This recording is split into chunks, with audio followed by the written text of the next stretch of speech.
আজকে আমাদের ডেস্টিনেশন অনেকটা দূর, তবে মনের টান থাকলে কোনো ডিস্টেন্সই দূর মনে হয় না। সন্তানের টিমের সঙ্গে আজকে যাচ্ছি একটা স্পেশাল জায়গায়।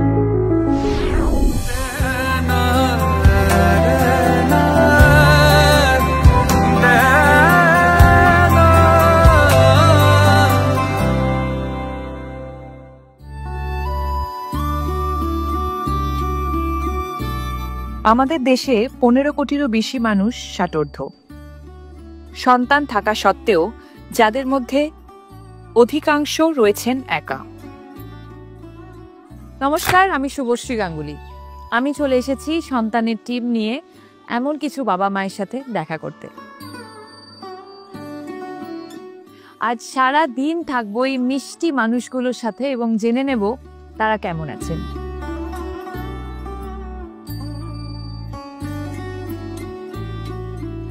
তোমার নাম্বার অরুণা মুখায় নাকি সন্ধ্যাকর, নাম কি? এরিবা দাস, নবনীতা কৃষ্ণা মৈত্র।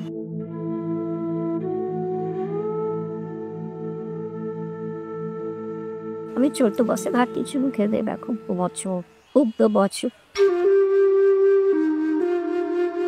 আপনার কি বাড়ি ফিরে যেতে ইচ্ছে পারে? না, থাকতে পারবে, আমি ভালো লাগে। বাহ,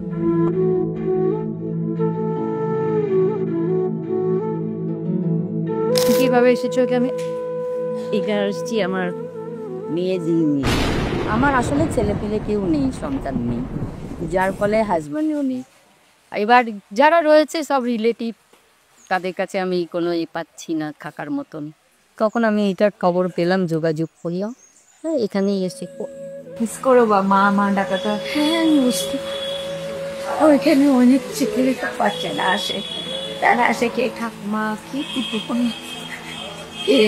মা সব পরে সেটা যখন না আসে এই আমি কেটে আমি খাই, সেটা যখন খাইটা চোখে কেন আমার ছিলেন দেখে কি করব মা বলার।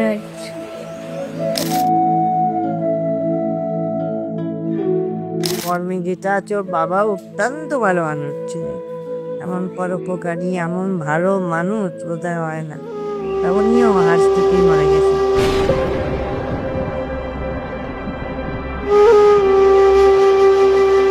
ভীষণ ভালো পেয়েছি, এটাই বেটার যে নিজের মতো করে আছো, কে দেখবে কে না দেখবে সেটার থেকে বেটার, তাই না?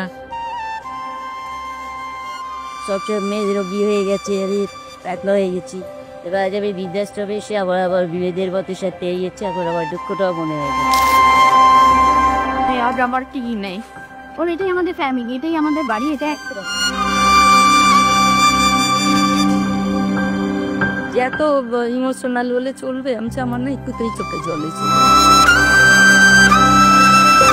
তুমি সুস্থভাবে থাকো এবং এরকম মজা করে সকলের সাথে তোমার মানে দিনগুলো কাটাও, এটাই চাই ভগবানের কাছে, এটাই প্রার্থনা করি তুমি সুস্থ হয়ে যাও, একদম সেটাই ইম্পর্টেন্ট, তাই কেন?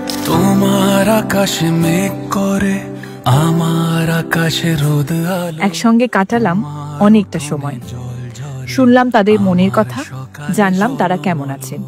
অনেক যত্নে আপনাদের বড় করে তুলেছেন যারা, তাদের খেয়াল রাখার দায়িত্বও কিন্তু আপনাদেরই। তাই যতদিন তারা রয়েছেন চেষ্টা করুন তাদের পাশে থাকার, তাদেরকে ভালো রাখার।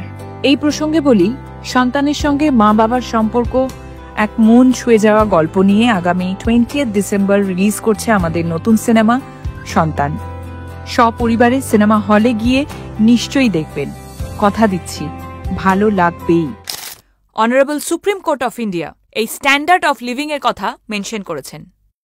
তাই নিজের বাবা মাকে প্রাপ্য অধিকার না দেওয়ার জন্য আমি ইন্দ্রাণী সেন মিস্টার ইন্দ্রনীল বোসের এগেনস্টে কেস করছি on behalf of Saradindu Bose, and I will win it.